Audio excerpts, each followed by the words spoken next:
Welcome to Alaska Weather, a production of Alaska Public Media and the National Weather Service, Alaska Region.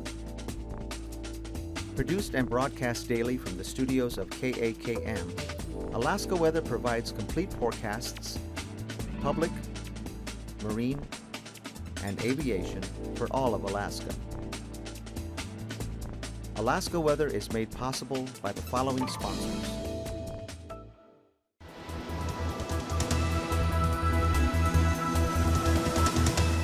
The National Weather Service. Greetings, ladies and gentlemen. I'm meteorologist Mike Ottenweller here at your National Weather Service with your Alaska weather. Tonight is September 14th, 2017. Almost said 2014. That would have been 3 years ago.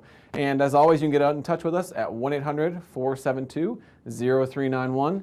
If you're looking for weather around the state, weather.gov/Alaska will get you there. If you're looking weather a little bit closer to your home, for weather.gov/Anchorage for Anchorage area, weather.gov/Fairbanks up north, and weather.gov/Juneau for the southeastern portion of the state. And as always, you can get in touch with Mr. Dave Snider or any of the TV folks at nws.ar.tvweather@noaa.gov, and that will provide feedback opportunities, comments, questions, and concerns. We'd love to hear from you, especially as we continue to use our new format here. So let's jump on in, and you can see for our advisories tonight, not quite as widespread as they were last night, but still starting to show signs of fall with our winds here, wind advisories across the Alaska range and back towards Healy and the western passes up near the Toke Cutoff. And this is for gusts from the south to 60 miles per hour, and also expecting this to last until 12 p.m. Saturday. There will be a lull tomorrow on Friday, and these winds probably dropping down to about gusts to 40, but then we'll see them ramp back up again on Saturday, late tomorrow night and into Saturday, gusts to 60. And so be advised for those that are traveling out in those locations, any aviation interest should take note of that as well. We'll talk some more about that here. As you can see up towards the northwest portion, we still have our flood advisory, and that is now in effect until 4:45 p.m. on Friday. That is for small streams and rivers near the Upper Kobuk and Noatak and Koyukuk river basins. And basically, we've had plenty of rain. We're going to continue to see some more rain, so this flood advisory is in effect until 4:45. There is also a special weather statement in effect for areas west of the Hall Road, and that is mainly just alerting folks that there could be rises on those rivers. So for the hunters in the area, probably not a great idea to camp on gravel bars near the river sides or near small streams. So be advised of both of those. We also have a little bit of a special weather statement, but it's going to be a watch here very shortly from the Anchorage Forecast Office, and this is going to be for the St. George and St. Paul Island, the Pribilof Islands. And what this is mainly addressing is what we talked a little bit about yesterday, and this is the rapidly increasing winds and seas starting late tonight and going on into Friday and eventually dying off on Saturday. But as you can see here, we want mariners to be advised that we do have a rapidly building sea situation from 15 feet early tomorrow morning, Friday morning, and that's going to rise all the way up as high as 38 feet.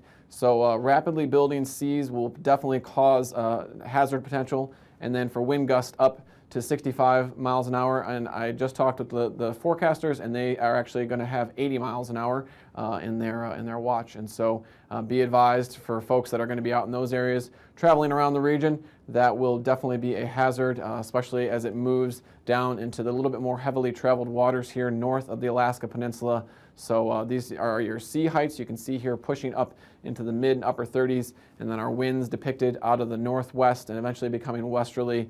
So be advised, and not a very good situation for those that have to be out in those areas. Taking a look at our satellite here, let's focus on how much moisture has continued just to plume from the south to the north over the west coast. This area of low pressure is finally starting to push off to the east and weaken, and as it does so, it's helping some more moisture to move towards southeast Alaska. The ridge of high pressure that was down over there is finally starting to give way and slide off into the western portion of Canada. And with that, we're allowing a little bit more moisture to move in here. And then we'll focus also on this area of low pressure. You can just start to see it spinning up a little bit down here near the Atka and Adak area. So what's going to happen, and we'll talk definitely more in depth about this, but cold air is going to come off of Siberia. You can see some of that, how it kind of looks pockmarked, almost like it's freckles or something, and that is the cold air dropping down, and that will eventually help this system to ramp up. So let's take a look at that one more time. And you can see there our area of low pressure that's slowly moving towards south central Alaska. That will keep rainfall throughout much of the area, especially along the Gulf Coast there. All the way up through the northern portion of the state, some light precipitation. Starting to see rainfall taper off to showers down here over the southwestern portion of the state. So finally a drying trend for you folks there. But again, our next system is already starting to ramp up out over the Bering Sea, and that cold air is starting to spill into the backside of it. So we will be watching how that develops. Thankfully, the models were in better agreement today, and so we have increasing confidence in exactly where that system will track, and we'll discuss that here as we jump into our surface maps. So for our area of low pressure, it's now at 1,005 millibars over the Bristol Bay region, and you can see that light precipitation continuing all the way from south to north, and that is helping to keep those flood advisories intact as light rain continues to fall on ground that is already saturated. As we look down towards the south central portion and out over the Gulf of Alaska, here's where we can see some light precipitation all the way from south to north up along the coastline in through the Cook Inlet area, and then becoming a little bit more showery up along the Alaska Range, but still light precipitation has reached Yakutat. They've had light rain reported there this afternoon. And then again, more showery precipitation out over towards the King Salmon radar, just some showery activity along the Alaska Peninsula and down towards Dillingham and those areas. And then we see a little bit of a break before our next system is already right here on the Aleutian doorstep starting to ramp up. And we actually even had showing some signs of how strong that cold air is moving out over open water. Even some thunderstorms have been reported this afternoon out over near the Sea of Okhotsk, I believe that is, basically the western Bering. And so we'll be keeping an eye on exactly how cold that air is and how it impacts this area of low pressure down here as it deepens into the overnight hours tonight. So it goes from 985 this afternoon down to 979 tonight, and continues to develop itself with now a cold front as that cold air wraps into the back side of that system there, producing some pretty heavy and widespread showers back on the backside there. That's why we have them kind of drawn a little bit longer, some colder air even bringing the possibility of some rain and snow mixing in there. And then that rain is going to be fairly heavy along the Aleutian Range and heavy on the north side of the system there, right near the Pribilof Islands. So be advised, it's going to be a wet and windy night out there over the central and eastern portion of the Bering. A little bit closer to the mainland here, southeast Alaska, you have a little bit longer of the dry weather through the overnight hours tonight as just the last bit of that high pressure holds on, keeping some fog in the region, but we do see that chance for rain starting to increase from west to east, courtesy of the remnants of that occluded front, now just a weak area of low pressure, but that will continue to reinforce some rain across southern Alaska. As we look towards the higher elevations, there is a chance now as we get into mid-September, especially for those that are traveling out there for hunting purposes, chance for some snow at the higher elevations, pretty high up in the Alaska Range at this time, but definitely starting to become that time of year. As we look up towards the Arctic coastline, the last vestiges of our trough are starting to wane up there towards the Arctic coast, but do have some light precipitation continuing to linger. And then as we go into Friday, that's where our system really gets its act together, down to 969 millibars. That's a fairly strong system for this time of year, and we do expect those winds to reach near hurricane force on the back side of that, and so that's why we are going to see that watch-in effect for areas along near the Pribilof Islands. Also expect some strong winds to make it to the north side of the Akpen, Dutch Harbor area, and we'll talk about that a little bit more as we get into our aviation segment. You'll see some turbulence as these winds start to interact with the terrain. Along with that, we do expect that moderate rain, as we discussed, along the north side of the system, and plenty of rain starting to push into southwest Alaska as the system makes its way off to the east and northeast.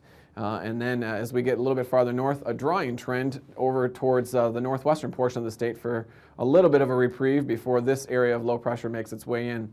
Towards south central Alaska, not a lot of activity, just the last vestiges of that light rain. And then towards southeast Alaska, starting to see a slight increase in the chances for precipitation, mainly just some light rain, not expecting anything heavy in nature at this time. On into Saturday now, that area of low pressure is at 978 millibars and parked right over Bristol Bay. It's going to eventually make a turn through Kodiak Island into the Gulf of Alaska, but basically starting to reinforce that rain across all the coastal areas, helping to kind of fuse with this previous low at 995 millibars. So the two of those will work in tandem to keep it wet over southern Alaska through the weekend. If you're north of the Alaska Range, things look to be fairly dry to start the weekend. Just along the west coast, the chance of some lingering light precipitation. And then off to our southwest, southwest, our next system is starting to ramp up, another warm front coming towards the Aleutians. Looking at our temperatures now, you can see our low temperatures for Friday morning over southeast Alaska, generally in the mid 40s, some low 50s up towards Skagway. Out over the Copper River Basin, generally in the low 40s to upper 30s near the Eagle area. As we get towards southwest Alaska, conditions will be in the mid to upper 40s. And along the Alaska Peninsula and the Aleutian Range, where those winds will start to pick up, we'll see temperatures in the mid 40s. Up along the Arctic coastline, temperatures generally in the mid 30s, and right just south of the Brooks Range for the Yukon and Tanana valleys, generally in the low 40s. On into Friday afternoon, we're expecting highs in the upper 50s to low 60s for southeast Alaska. Out over south central Alaska, generally going to be in the low to mid 50s with abundant cloud cover, and towards southwest Alaska, a little bit warmer over there, trying to creep into the mid 50s as well.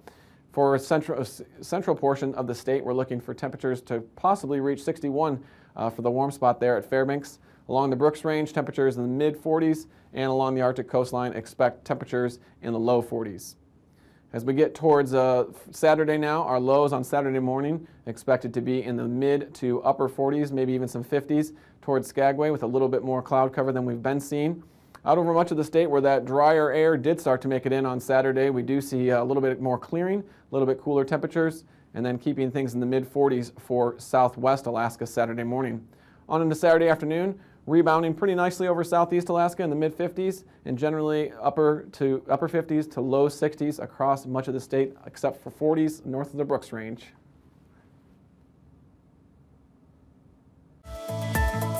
And now, aviation weather around Alaska.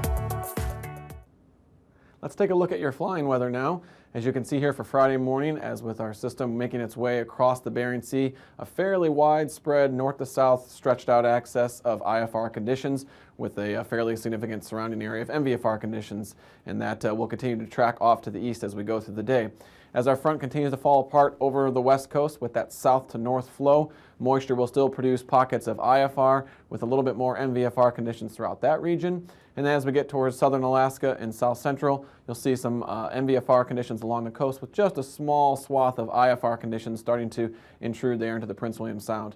Up along the Arctic coastline, some low stratus will help to keep IFR conditions up there as well, and then just a sliver of MVFR conditions along the coastal areas for southeast Alaska. Taking a look at Friday afternoon now, that IFR area starts to push a little bit closer to the coast there with that strong area of low pressure. And so with that, we do stretch out that area and spread it over Nunivak Island. Towards Kodiak Island in the southern portion of the Alaska Peninsula, a swath of IFR there as well. As we get up towards the Brooks Range, a few pockets of IFR on the southern side of the Brooks Range, spreading out towards the northern tip of the Seward Peninsula. And then again, that low stratus keeping IFR conditions up there towards the Arctic coastline. MVFR starting to push a little bit more into the southeast region now as we see that high pressure start to break down and allow more moisture to spill into the area.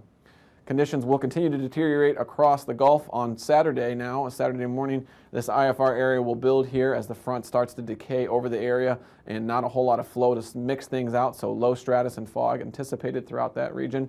Southeast Alaska, much the same with this coastal areas seeing the worst conditions. As you go a little bit further inland, possibility for some VFR conditions there. Up towards the central portion of the states, that's where you'll find the best conditions, VFR, for flying on Saturday, but IFR will continue to plague all the way from the Arctic coastline down through the west coast with low stratus up here and some lower stratus and fog associated with the storm out over the Bering Sea.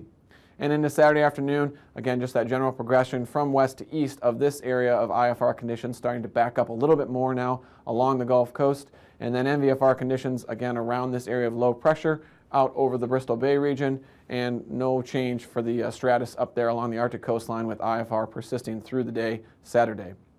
So what does that mean for our passes? In Otuvik Pass, you can expect deteriorating conditions through the day. Same for Adigan up there as that southerly flow makes its way in. Lake Clark and Merrill will remain IFR with the front aligned across the area. Same story for Rainy. Windy will improve instrument flight rules to marginal visual flight rules through the day. Isabel will be MVFR throughout the day. Mentasta, visual flight rules will dominate there through the day. Tanita should be improving through the day, especially later in the afternoon. And Portage will remain IFR throughout the day. Chilkoot and White should also be seeing a downward trend from visual flight rules to marginal visual flight rules as that front starts to make its way eastward just a little bit farther.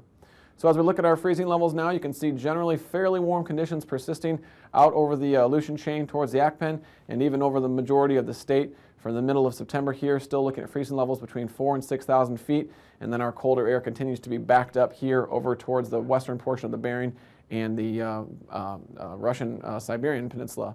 As you look down towards southeast Alaska, still about 10,000 feet down there towards Dixon Entrance, and just a small pocket of cold air over the Yakutat area. How about our icing chart here? You can see just mostly above 8,000 feet over the majority of the mainland. It's not until you get out over the Bering where that area of colder air at about 6,000 feet and then up towards the Bering Strait above 5,000 feet. All of it is isolated moderate. As we look at our jet stream now, here's our jet that is helping to support this area of low pressure, and what we're going to see is a coupling of these two jets. This is the North Pacific jet, and this is the polar jet. As these two work together here later in this week, that's when we'll see a little bit of an intensification of that storm system there. As that moves off to the west, or from west to east, you can see it about 125 knots, and then coming up and over this ridge of high pressure still off the west coast of the lower 48, and just a few weak pieces of jet energy that are not really having much impact across the state at this time. As we look at our 9,000-foot winds, you can see general flow is going to be dominated by this parent area of low pressure, coming around there at about 50 knots. So this is where we expect some of the best potential for turbulence and some of the wind shear and speed shear. As we get towards the majority of the state, you see southerly flow becoming southeasterly flow at about 25 knots, and then weaker flow as you move towards the southeast. Looking at 3,000-foot winds, generally similar conditions there with about 50 knots coming around that low and southerly flow dominating across the mainland. So what does that mean for our turbulence? Well, we expect it primarily along the Aleutian chains, some pockets of isolated severe. Stay tuned, we'll be back with the rest.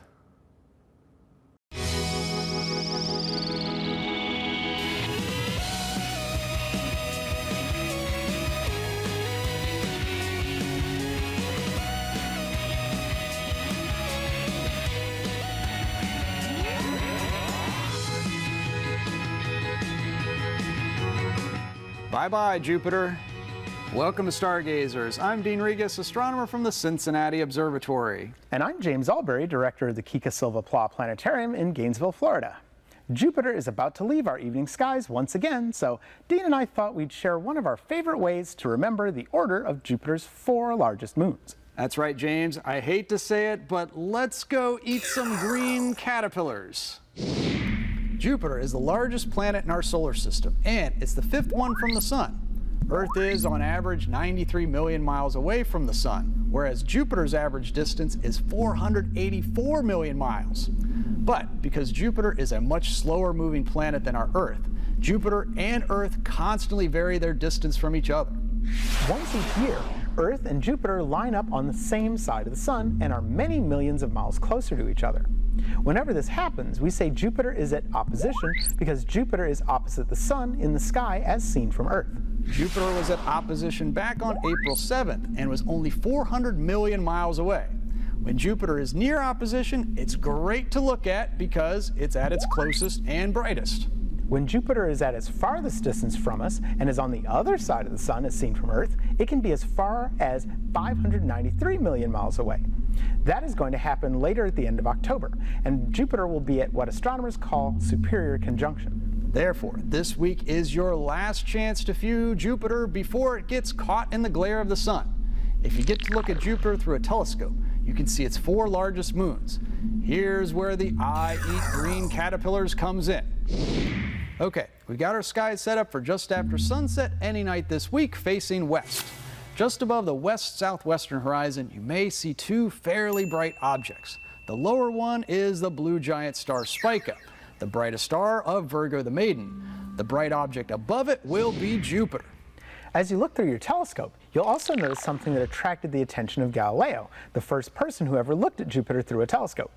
He saw 4 tiny pinpoints of light, which seemed to extend out from Jupiter's equator. If you observe Jupiter each night, you'll notice that these 4 lights constantly change their position from night to night. Sometimes you'll see 2 moons lined up on one side and 2 on the other. Sometimes you'll see 3 and 1, sometimes 4 lined up on one side, and so on. These are Jupiter's 4 largest moons, and they're called the Galilean satellites because they were first discovered by Galileo in 1610. Now, although Jupiter is, as of today, known to have 67 moons, these 4 moons are the biggies. And, in fact, all but one of these 4 is larger than our moon. Their names in order outward from Jupiter are Io, Europa, Ganymede, and Callisto. Each of these moons has unique characteristics. For example, Io has volcanoes that erupt molten sulfur, and Europa has a liquid ocean of water beneath an icy crust. Ganymede is the largest moon in the solar system, and it's even larger than the planet Mercury. And Callisto is one of the most heavily cratered of all the large moons in our solar system. Surprisingly, some people have a difficult time remembering their correct order. But a while back, Jack Horkheimer and one of the show's producers, Bill DeShong, shared how they remembered them. They decided to take the first letter of each moon's name and thought of a catchy phrase that they would never forget. They came up with I for Io, E for Europa, green for Ganymede, and caterpillars for Callisto. Yum! Doing that, we've never forgotten their correct order since. So just remember, I eat green caterpillars and impress your friends. And check out Jupiter one last time in the evening sky. It's easy to do if you Keep looking up.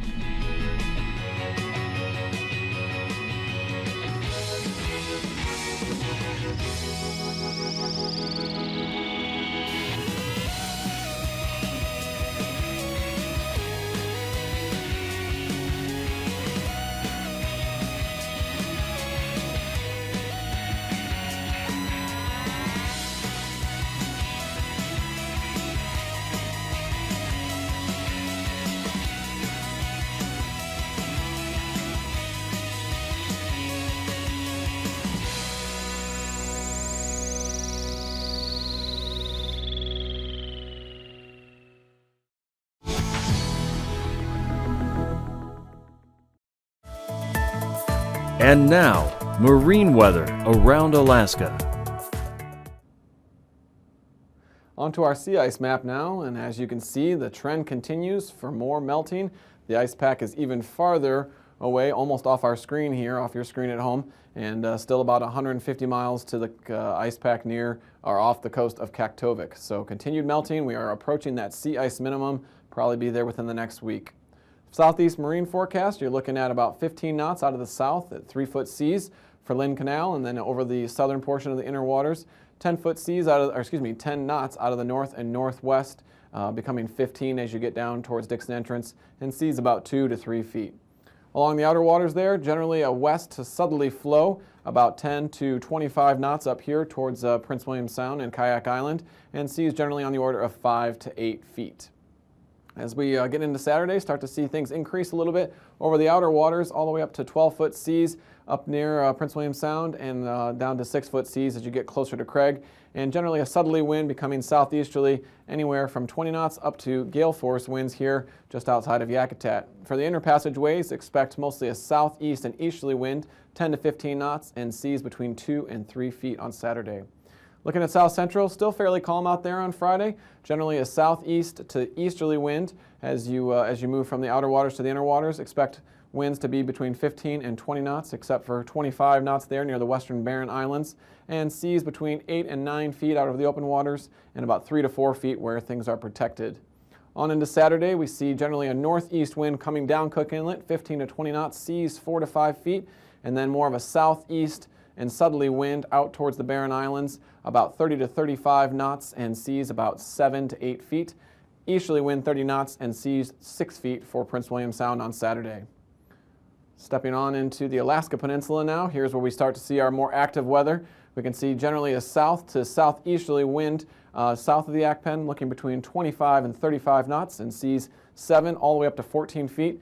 As we get north of the peninsula, 8 to 12-foot seas and southeast winds 35 knots. On into Saturday, that's where we see our strongest winds starting to move into the area, 50 knots out of the west. So storm force winds, be advised if you are a mariner, please take caution and take the necessary actions to try to avoid these areas. 33-foot seas, climbing very quickly on Saturday. Looking for 25 knots out of the southeast for Bristol Bay, 11-foot seas, and then a little bit calmer on the southern side of the Akpen, 45 knots out of the west and southwest, and seas on the order of about 23 feet. As we get towards the Aleutian chain, you can see generally a westerly wind as that low pressure system moves away. Our highest seas up here near the Pribilof Islands, about 23 feet north of the chain, and looking for about 13 to 18 feet south of the chain. A little bit calmer out towards the western Aleutians with west-northwest winds, 30 knots and 10 to 11 feet. And then to Saturday now, we'll start to see that area of low pressure move off, but still a stiff westerly wind at 50 knots, storm force, and 35-foot seas. So again, please be aware of these conditions out there. 45 knots south of Unalaska and 19-foot seas. And then again, a little bit calmer towards the west, generally southwest and westerly winds, 15 to 35 knots, and seas on the order of about 8 to 20 feet.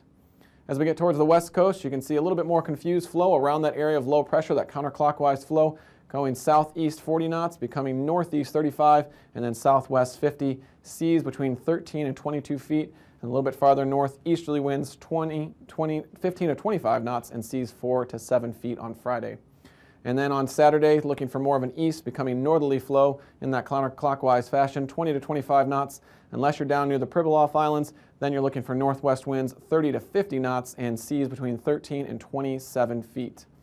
And then on Friday for the Arctic coastline, expect an east to southeast wind along the north slope there, about 15 to 20 knots, seas about 4 feet. Along the west coast, east becoming southeast and south, 15 to 25 knots, and seas 3 to 7 feet. On into Saturday, northeast and easterly winds along the Arctic coast, 10 to 15 knots, seas 2 to 4 feet, and east becoming northeast and north winds, 15 to 25 knots, and seas between 4 and 8 feet there off of the Seward Peninsula. So recapping the weather for the next couple days, you can see our area of low pressure is going to start to develop out over the Bering Sea.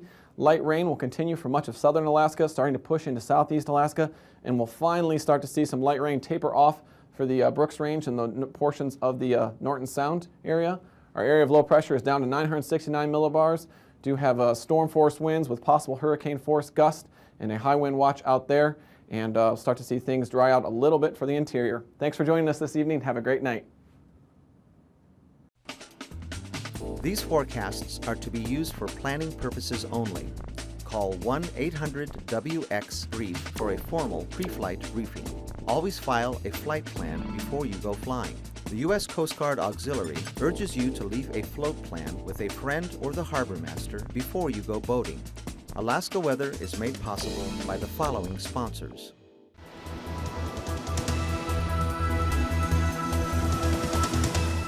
The National Weather Service.